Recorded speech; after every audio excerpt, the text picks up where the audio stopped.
Alright ladies, here we are, the first video of our demonstration series, maybe. Let's see how it works. Not sure how I'm loving the audio, but I don't have a microphone right now, so. Anyway, what we're doing is this painting, which I showed you guys last time. So I figured I would do a quick video since I did get my new phone, and I just wanted to give this whole thing a whirl and see how it worked for you guys. See if we can do quick demos and upload them to YouTube so you can access them whenever you want. I mean, obviously you're welcome to video me in class too. I have no problem with that, but this way if anybody misses it, you can go ahead and grab the video and take a look at it and do it at home. So the first thing that we're going to do is this background part. So this was utilizing the cards that we talked about last week. It's also utilizing salt, which I have both my salts here sitting ready to go.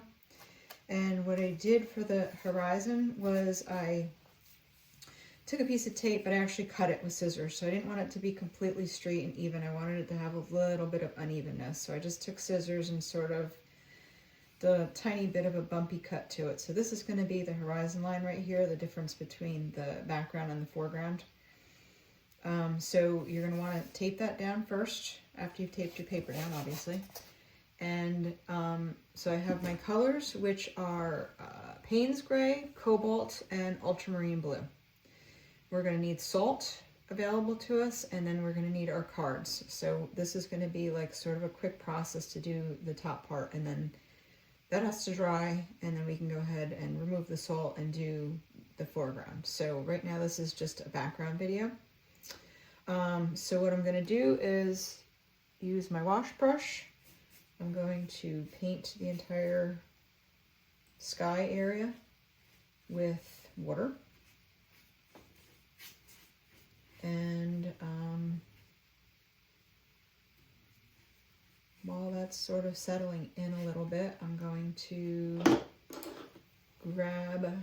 actually wet my colors, which I should have done beforehand. I didn't.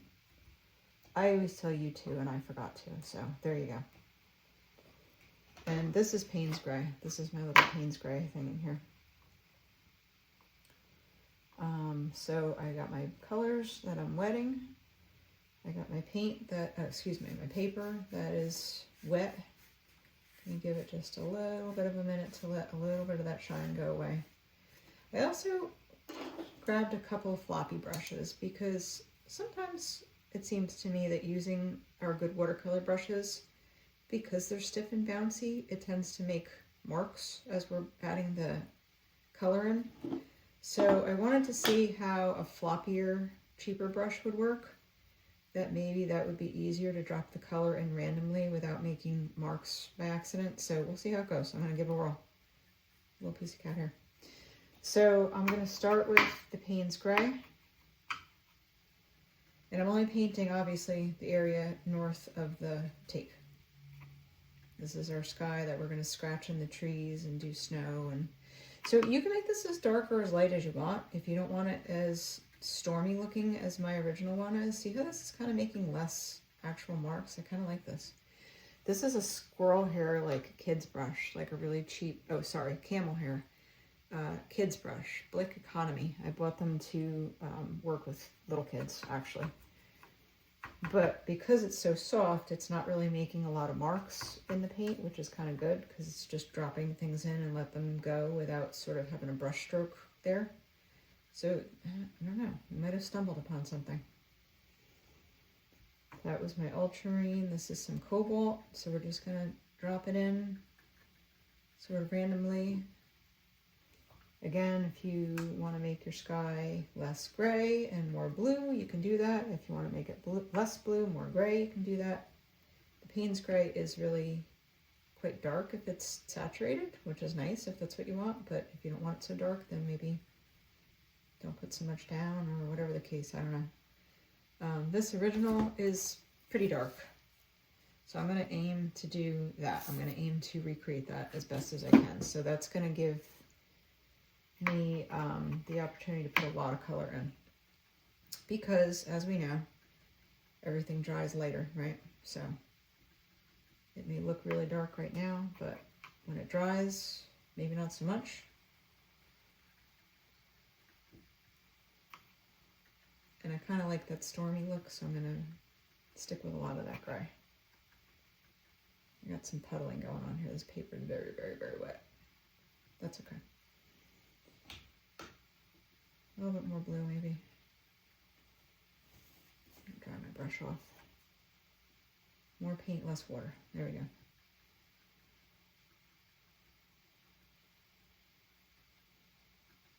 So some of these puddles I'm going to push around a little bit. I'm going to take my towel and take up some of this paint that's pooling around the edge where the tape is. I'm going to take a little bit of this water out of there too, because it got a little out of control. Oops. I just smeared color on my paper by accident.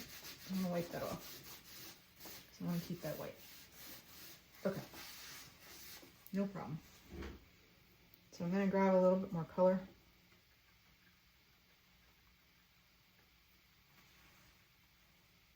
I wish I had squeezed more Payne's Gray out. I didn't. So now I'm just working with whatever is on here, which is not a lot.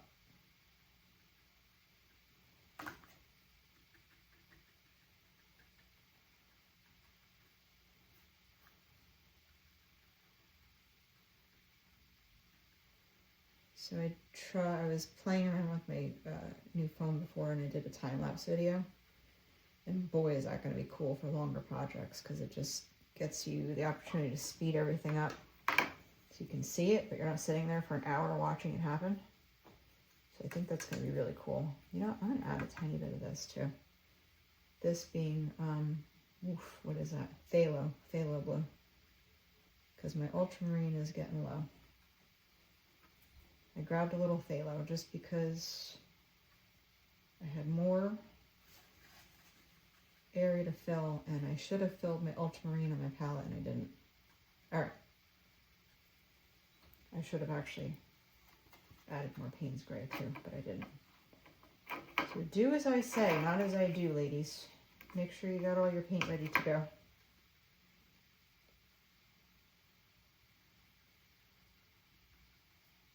All right. I'm going to add a little more phthalo just because I think that'll help. So it's going to be a little bit different color than the first one. I actually could, you know what, I could find my Payne's Gray. Give me 1 second.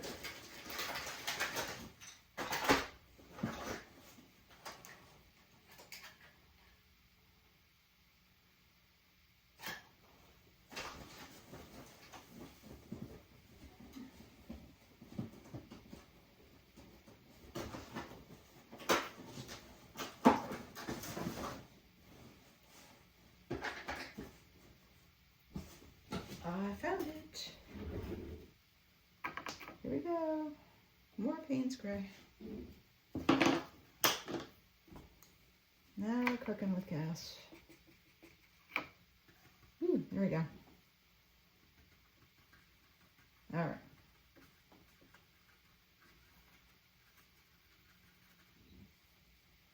That was really, really, really thick. I'm just going to mush some of that across here.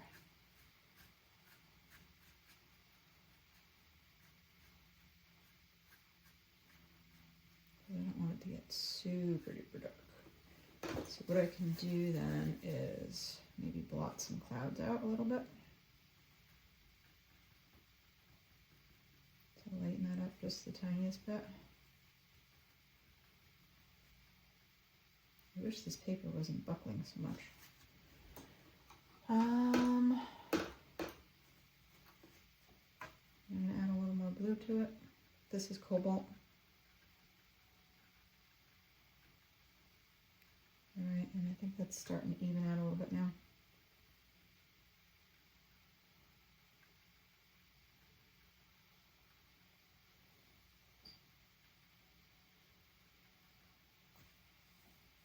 Maybe a tiny bit more gray at the bottom. So the trees are going to be the darkest area because of the fact that that is forest and it's dense, and the sky would be a little bit lighter because there's really nothing in the sky other than the sky and the clouds. There's no physical objects in the sky. So we do maybe want it a little bit darker at the bottom so that when we scratch those trees and it's proportionately dark to what we have there. All right.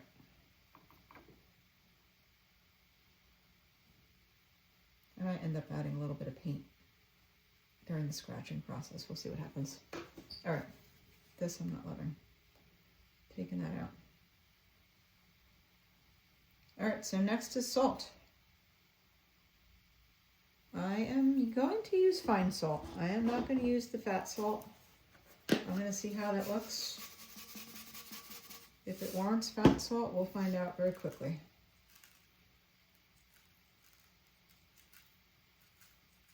See how it's already doing its salty thing. It's so cool.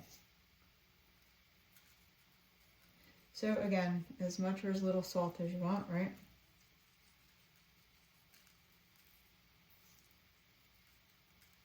Yeah, maybe we'll put a couple pieces of big just to see what happens.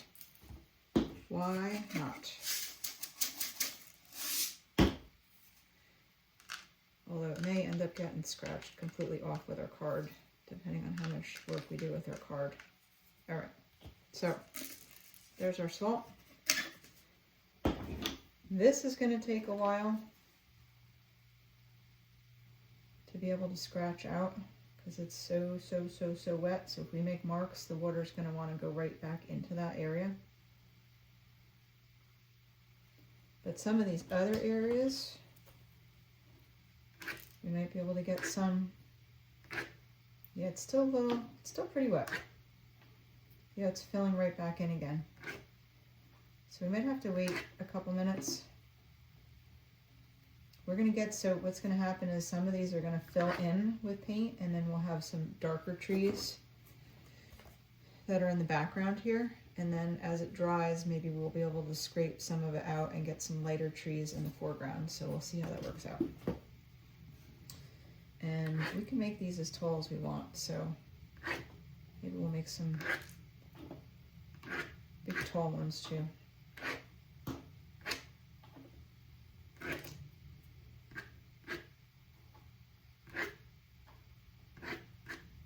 And we don't want them all straight, right? Because trees don't just grow straight up in the air. They grow in all different directions. Some of them are falling over, some of them are little, smaller trees, some are taller trees, some of them are trees with branches. So this is that whole random process of just not being too rigid.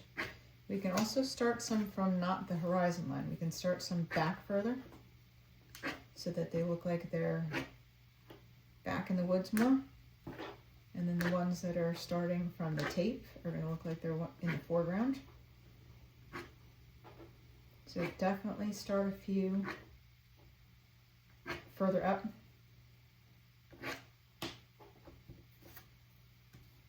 And we are getting a little bit of white shown on some of these areas.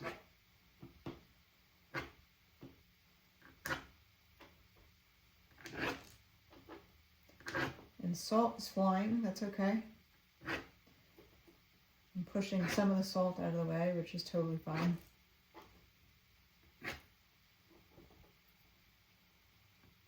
This is really wet still. I'm gonna have to wait on that. But these, the parts that are bumpy, which is where the paint is running off of, that's nice and dry. We're getting really cool trees there. The part that's the valley here is still very wet, and that's not. That's getting very dark stuff.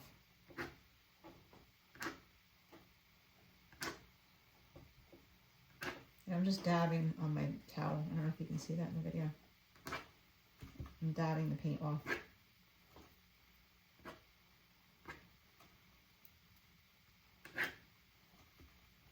This needs to dry. That needs to dry.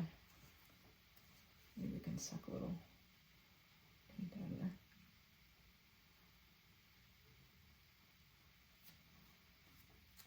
So let it dry a little quicker.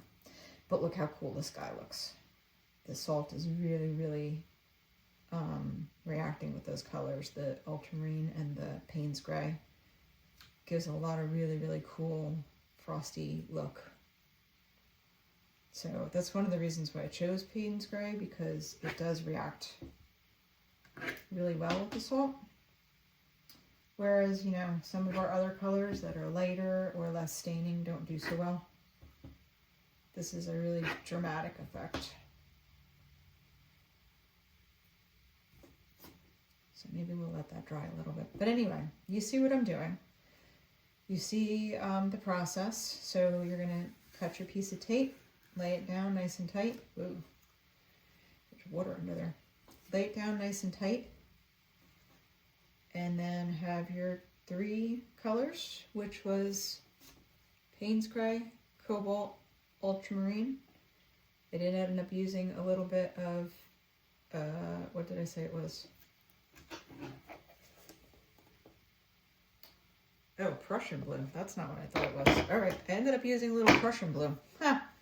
I thought it was phthalo blue. It wasn't. It was Prussian blue. So you could add Prussian blue too. So whatever you have. Put your salt on it once you've got your color down, which, remember, the salt has to go down while it's pretty wet. So wet, wet, wet, color, color, color, salt.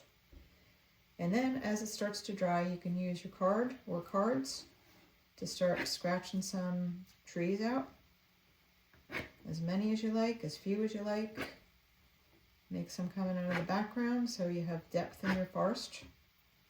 Some of them can have little branches coming off of them. So they look like actual trees and not just trunks, which some of mine just look like trunks right now. Now we're making them look like trees. And just have fun with it. Just scratch away until you're happy with it. And don't forget, if it doesn't turn out the way that you thought it was going to turn out, you can always go back with a marker or with paint and augment some of this stuff. You can always go back with an X-Acto blade and scratch more out if you wanted more white after it's dry, not while it's wet, after it's dry. You can scratch it with an X-Acto blade and get some more of that white to show. So just have fun with it. We're going to talk about this in class. So the other reason I'm doing this video is just in case we don't have class on Tuesday.